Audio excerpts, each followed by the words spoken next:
Welcome and good Friday morning, Patriots, to O'Connor's Right Stand. This is where we rip through the liberal fog like a flamethrower, burning away the lies to deliver the raw, unfiltered truth. I'm your host, John O'Connor, and I'm so honored to have you here with me. I hope everyone had a great July 4th. The fiancé and I drove down to Charlotte, North Carolina and took in some fireworks, a baseball game, and checked out the Reed's gold mine.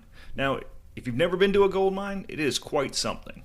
I believe it's the original, oldest gold mine in America, dating back to, I think they said 1802.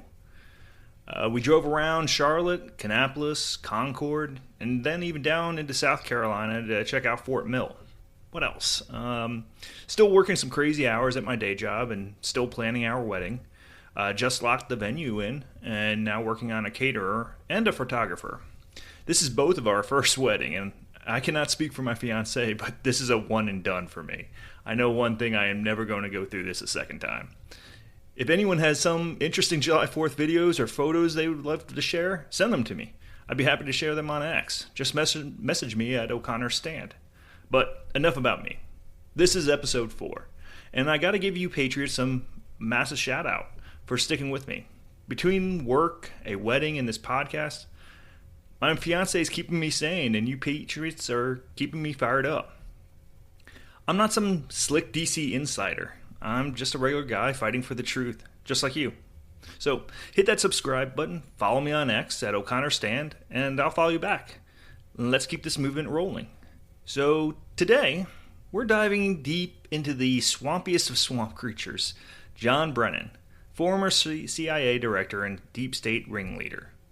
On July 8th, Fox News dropped a bombshell. The FBI's launched a criminal investigation into both Brennan and ex-FBI Chief James Comey for their roles in the 2016 Trump-Russia probe, specifically Crossfire Hurricane and the 2017 Intelligence Community Assessment. Justice Department sources are calling it a potential conspiracy, with false statements to Congress at the core. This isn't some dusty history lesson.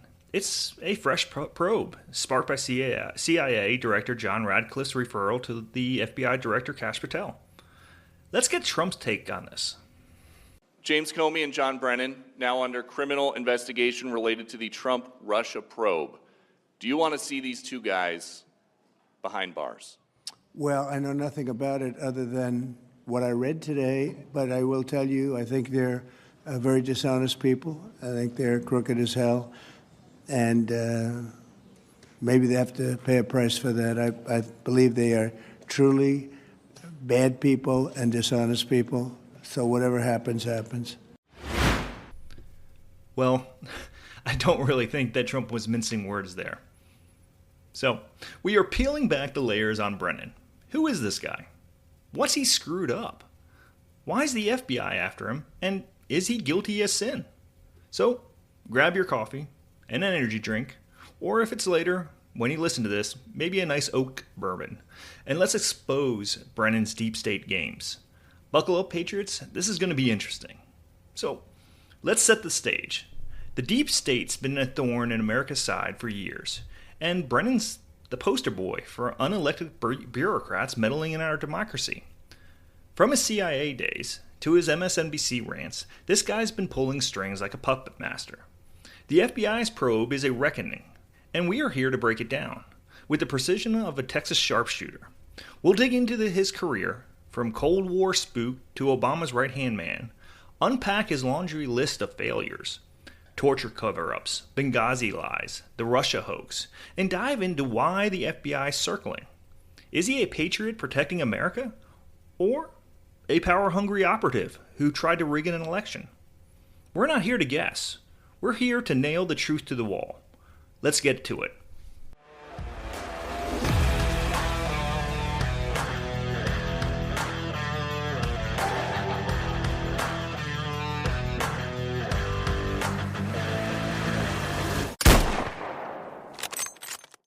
All right, Patriots.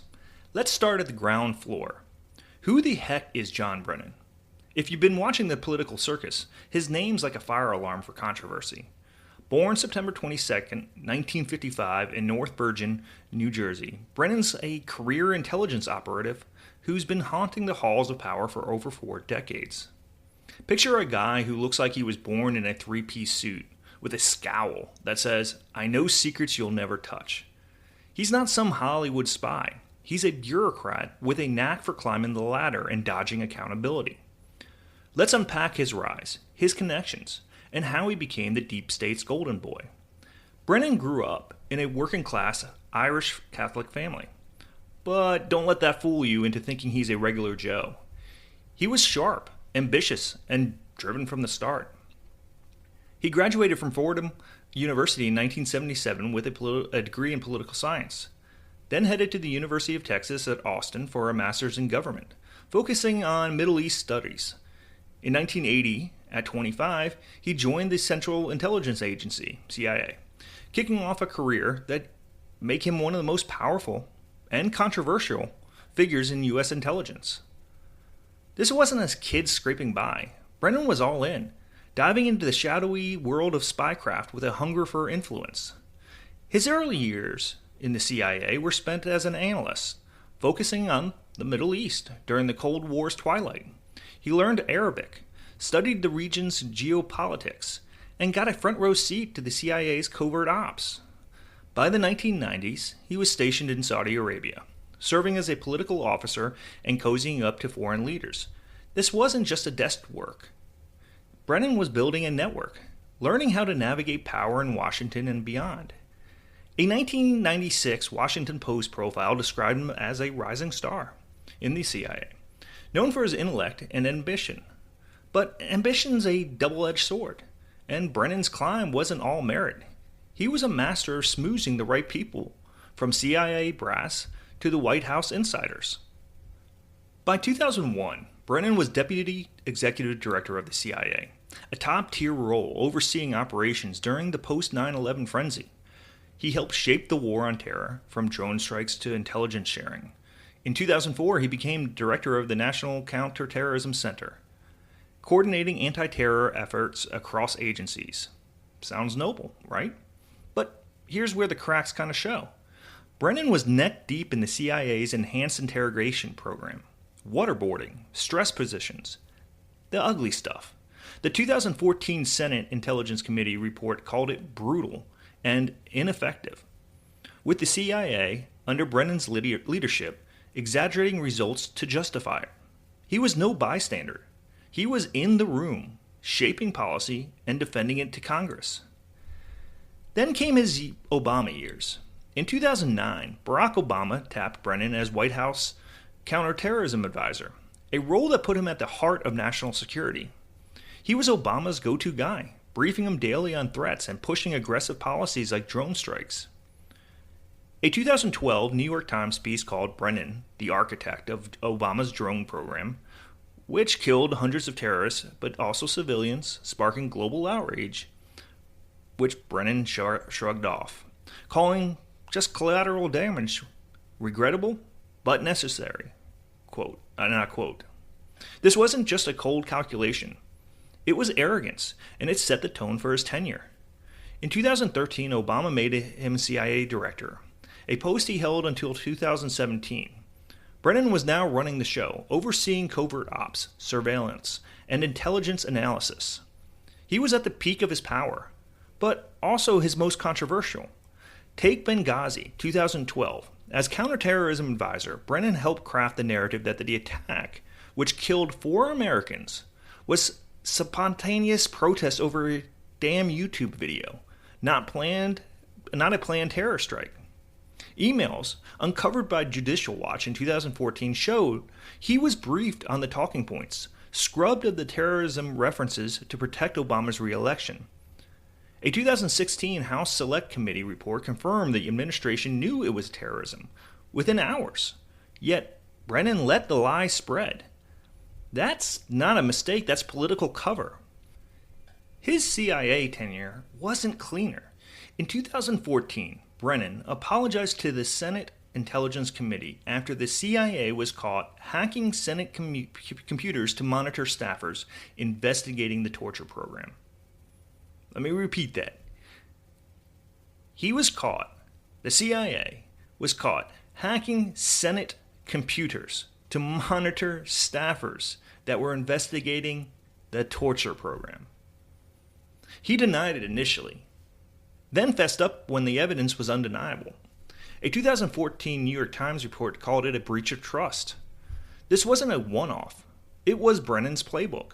Lie, defect, and apologize only when cornered. And then came 2016, the election that would define his legacy. As CIA director, Brennan was a key player in Crossfire Hurricane, the FBI's probe into Trump's campaign.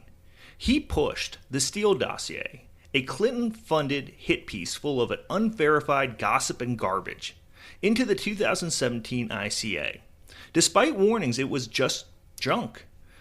A July 2025 CIA review and the Durham report from 2023 say he overruled analysts to smear Trump. This is why the FBI is after him now. But we'll get there. Brennan's rise wasn't just skill. It was connections. He was tight with Obama's inner circle, from Susan Rice to Valerie Jarrett, and his loyalty to the administration was ironclad. A 2013 Political profile called him Obama's fixer, the guy who take the heat for tough calls. But loyalty to power doesn't equal loyalty to America. Brennan's career is a masterclass in navigating the swamp, smoozing elites, dodging accountability, and always landing on his feet. He's not a patriot. He is a bureaucrat who plays dirty.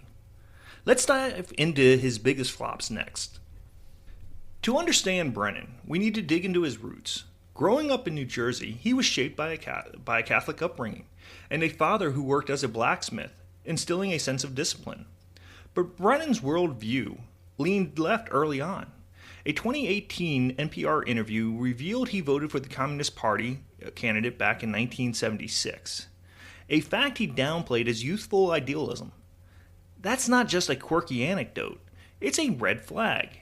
His time in Saudi Arabia in the 1990s gave him a deep understanding of the Middle East, but also a tendency to prioritize diplomacy over hardline policies. A 1998 Foreign Affairs article he wrote called for, quote-unquote, engagement with Iran, a stance that raised eyebrows among conservatives who saw it as soft on terrorism. His ideas carried into his CIA work. As NCTC director, Brennan pushed for intelligence sharing with allies. But critics, like a 2005 Heritage Foundation report, argued he was too cozy with foreign governments, risking U.S. secrets. His Obama-era drone program was aggressive, but a 2013 Amnesty International report criticized his civilian toll, accusing Brennan of downplaying collateral damage. His loyalty to Obama was unwavering, but it often looked like loyalty to power over principle. A 2015 Atlantic piece noted Brennan's quote-unquote unquestioning devotion to Obama, which clashed with his duty to impartiality. This wasn't a guy serving the public, he was serving an agenda. Brennan's rise wasn't solo. He was part of Obama's tight-knit crew. He bonded with Susan Rice over counterterrorism strategy, and Valerie Jarrett, Obama's top advisor, saw him as a reliable ally. A 2014 Political report detailed how Brennan, Rice, and Dennis McDonough formed a national security trio, shaping Obama's foreign policy. This wasn't just teamwork, it was a power block. Brennan's access to Obama gave him outsized influence, from drone strikes to surveillance policies. A 2013 Washington Post expose revealed he pushed for expanded NSA programs, despite public backlash over privacy. His role wasn't just as an advisor, he was a gatekeeper, controlling what reached the president's desk. This clique insulated Brennan from criticism. When Benghazi blew up, Rice took the TV hit, but Brennan was the architect behind the scenes. A 2016 House report cited emails showing he would coordinated with Rice to push the YouTube video narrative. His loyalty to Obama trumped truth, and it set the stage for his 2016 election antics. Brennan wasn't just a spook. He was a political operative, and his ties to Obama's inner circle gave him cover to play dirty. Patriots, if you think John Brennan's just a guy who made a few bad calls, you're in for a wake-up call. This man's track record is a 5-alarm fire of lies, cover-ups, and power grabs that make your blood boil. From the CIA's torture program to Benghazi to the Russia hoax, Brennan's been wrong more times than a weatherman is in a hurricane. We're diving deep into his greatest flops, because this guy's got a knack for screwing up and then pointing fingers elsewhere. Let's lay it out, no holds bar, and let's let you decide if he's a patriot or a problem. Let's start with the CIA's enhanced interrogation program. In the early 2000s, post 9/11, Brennan was a deputy executive director when the CIA rolled out the enhanced interrogation techniques: waterboarding, sleep deprivation, stress positions. The 2014 Senate Intelligence Committee report didn't mince words. The program was brutal, ineffective, and a stain on America's reputation. It produced little actionable intel while fueling anti-American sentiment worldwide. Brennan, in a leadership role, wasn't just along for the ride. He helped shape the program and its defense. In a December 2014 press conference, he called the Senate report flawed and insisted the CIA's methods saved lives. The Senate report found the CIA misled Congress and the public about the program's results, exaggerating successes to justify torture. Brennan wasn't a bystander, he was in the room helping craft the narrative. A 2015 Washington Post article noted his defense alienated even moderate Democrats, who saw him as tone-deaf. This wasn't a one-off mistake, it was a pattern. He doubled down on a failed policy, prioritizing CIA pride over truth. Here's where the rubber meets the road. On July 8th, Fox News dropped a bombshell. The FBI's launched a criminal investigation into both John Brennan and James Comey for their roles in the 2016 Trump-Russia probe. Justice Departments call it a potential conspiracy, with false statements to Congress at the core. This isn't some rehash of old news, it's a fresh probe, sparked by John Radcliffe and Kash Patel, which is backed by declassified July 2025 CIA quote-unquote lessons learned review. Let's break it down. What did Brennan do? Why is it a problem? And could he face real consequences? Buckle up, this is where the deep state gets exposed. Crossfire Hurricane kicked off in July 2016 after the FBI got a tip about Trump campaign aide George Papadopoulos hearing about Russian dirt on Hillary Clinton. Brennan, as CIA director, was all over it. The July 2025 CIA review and Durham report says he pushed the Steele dossier, a Clinton-funded hit piece, into the 2017 ICA, despite warnings from CIA analysts. A 2016 email from the CIA's deputy director cited in the review warned that including the dossier would ruin the credibility of the ICA. Brennan overruled them, briefing Obama, Biden, Comey, Loretta Lynch, and James Clapper on July 28th in 2016 about the Clinton campaign's plan to quote-unquote vilify Trump with Russian interference claims, per declassified notes from 2020. This wasn't intelligence, it was politics. The dossier, compiled by ex-British spy Christopher Steele, alleged Trump was a Russian asset, with salacious claims that were never verified.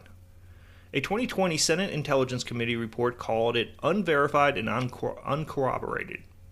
And the 2019 Inspector General report found no evidence supporting its claims, yet Brennan pushed it hard, insisting it had to be included in the ICA, which concluded Russia sought to boost Trump's campaign. The July 2025 CIA review calls the ICA's process rushed and atypical, with procedural anomalies that broke intelligence standards.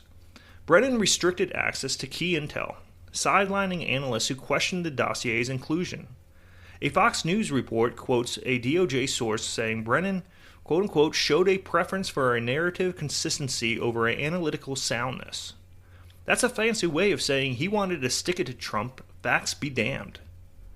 Here's the heart of the FBI's probe. Brennan's testimony to Congress. In May 2023, he told the House Judiciary Committee he opposed including the dossier in the ICA. The July 2025 CIA review says that's a lie. He pushed for it despite internal objections. Newly declassified records, per Fox News, shows Brennan overruled career analysts who warned the dossier would be essentially internet gossip. This isn't just a fib, it's a potential perjury under 18 U.S.C. 1001. which criminalizes false statements to the federal officials. DOJ sources say Radcliffe's referral to Patel includes recently surfaced documentation and communications contradicting Brennan's testimony. A Breitbart report notes that the FBI is looking at whether Brennan's actions were part of a broader conspiracy with Comey, who also pushed the dossier. The FBI is not just looking at Brennan's testimony. They're probing whether he and Comey coordinated to promote a false Trump-Russia narrative. Two DOJ sources told Fox News the Bureau views their actions as a conspiracy, which could open up charges like misuse of authority or election interference. The Durham report says Brennan and Comey used the dossier to justify FISA warrants against Trump aide Carter Page, spying on the campaign without solid evidence. A 2018 Comey testimony cited by the Daily Caller admitted the FBI didn't verify the dossier before using it for FISA applications. Brennan's July 2016 briefing to Obama, which included the Clinton campaign's plan to link Trump to Russia, suggests he knew the dossier was a political tool, yet he ran with it. This wasn't about national security, it was about sabotaging Trump. Brennan's not taking this lying down, though.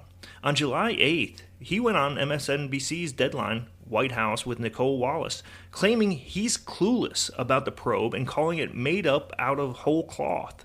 He said he hasn't been contacted by the FBI or DOJ and stood by the 2017 ICA, claiming it was validated by the Mueller and Durham investigations. Here's a clip of him playing the victim. I testified in front of many, many congressional committees in the House and the Senate over the years, and I continue to explain exactly what we did during this process, why we tried to make sure we stayed true to our intelligence responsibilities and that we were not going to do anything at all to try to interfere in that election. And again, it was a challenging time, but also one I think that the people who actually worked this, both in terms of trying to collect intelligence prior to the election and then the ones who put together the intelligence community assessment, they really, I think, showed the best of what the intelligence community and what CIA is made of. So again, I am clueless about what it is exactly that they may be investigating me for.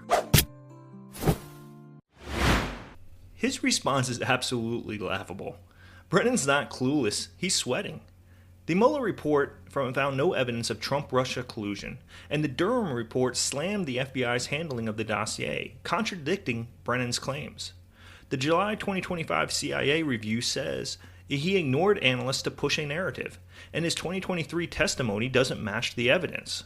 A Gateway pundit report quotes Trump calling Brennan and Comey crooked as hell, reflecting the sentiment of conservatives who see this as a long overdue accountability. Brennan's defense is pure spin. He's trying to rewrite history, but the receipts are piling up. This probe isn't just about Brennan. It's about the deep state's abuse of power. The 2017 ICA, fueled by the dossier, set off a media firestorm that hobbled Trump's first term. The Durham report says it was a significant intelligence failure, and the CIA review calls it a breach of protocol. Brennan's actions helped launch the Mueller investigation, which found no collusion, but dragged on for 2 years, costing taxpayers $32 million, per the 2019 DOJ report. The FBI is now digging into whether Brennan's lies to Congress and coordination with Comey violated laws. Patel's no-nonsense approach and Radcliffe's referral mean this isn't a fishing expedition. It's now a hunt. The timing's no accident. A July 9, 2025 New York Times report notes the probe comes amid backlash over the Trump administration's handling of the Epstein case, suggesting it's a distraction for MAGA supporters. But conservatives on X are cheering, with posts calling it justice at last for the Russia hoax. I'm keeping the X chatter light, but the sentiment's clear. People are fed up with unelected bureaucrats like Brennan. The probe's scope is unclear. DOJ sources won't say if it's just perjury or broader charges. But a Reuters report confirms it's active, and White House Press Secretary Caroline Leavitt called it a welcome move. Brennan's defenders like MSNBC and CNN say it's a Trump-driven witch hunt, but the evidence, declassified notes, CIA emails, Durham's findings say otherwise. If the FBI nails Brennan, it's a blow to the deep state. Potential charges could include perjury, false statements, or conspiracy, carrying prison time. A Just the News report says Radcliffe's referral includes newly surfaced documents, and Patel's aggressive stance suggests the FBI is not playing. Brennan's not in cuffs yet, but the walls are closing in. This probe could expose how far the intelligence community went to target Trump, and it's a warning to other bureaucrats. The swamp's getting drained. Let's weigh whether Brennan's guilty next. To understand the probe, we need to dig into the Steele dossier's roots.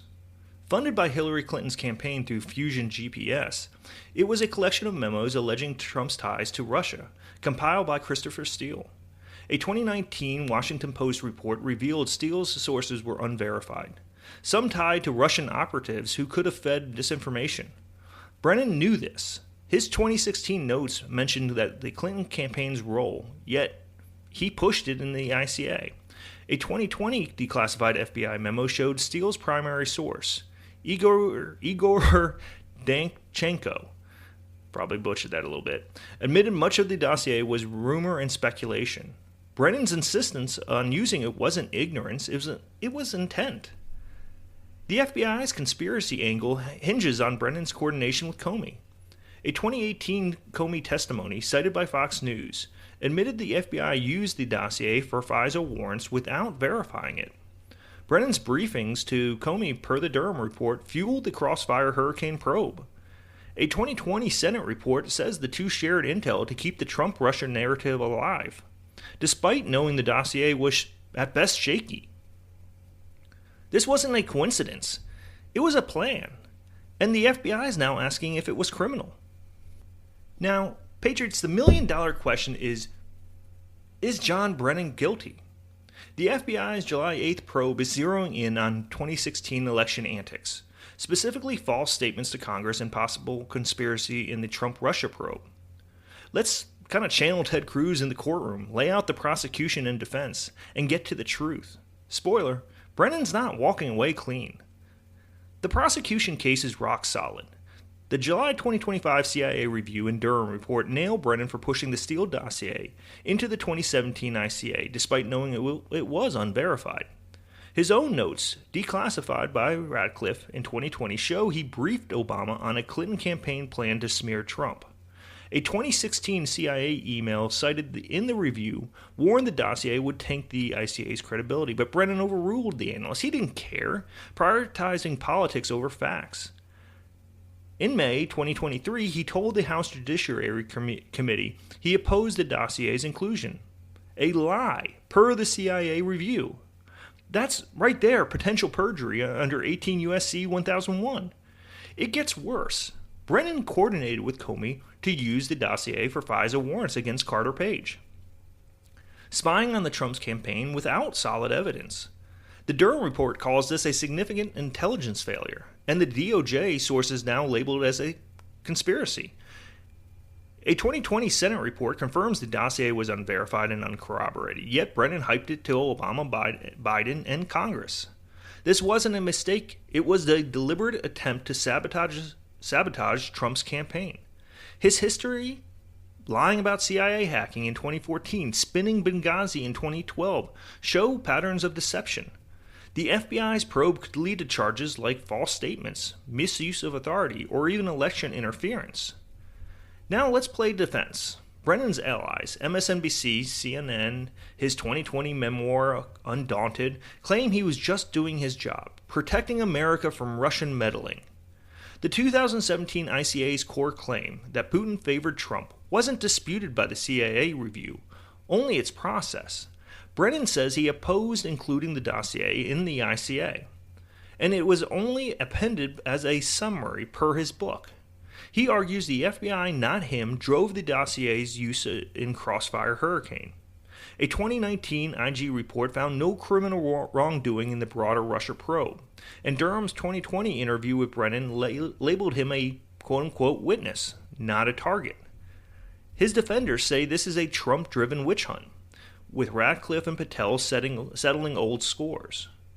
A July 9th MSNBC report quotes Brennan saying the probe is politically motivated. But the verdict. So here's the truth, Patriots. The defense is flimsy. Brennan's own notes and the CIA review contradict his claim that he opposed the dossier. He pushed it, knowing it was junk to hurt Trump. His 2023 testimony smells like perjury, and his coordination with Comey reeks of conspiracy. The 2019 IG report didn't clear him. It just didn't find enough charges for then. Now, with the new evidence from Radcliffe's referral, the FBI's got a stronger case. Brennan's history of lies, Benghazi, CIA hacking, show he's no saint. He's guilty of abusing his power, and the only question is whether the FBI can make it stick.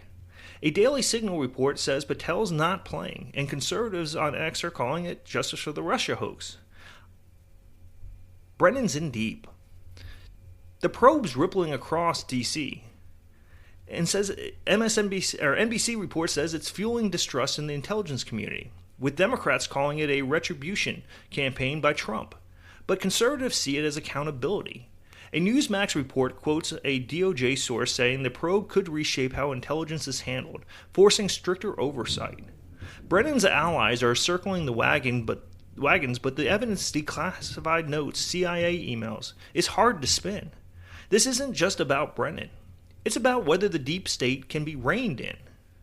FBI Director Kash Patel and CIA Director John Radcliffe are driving this probe.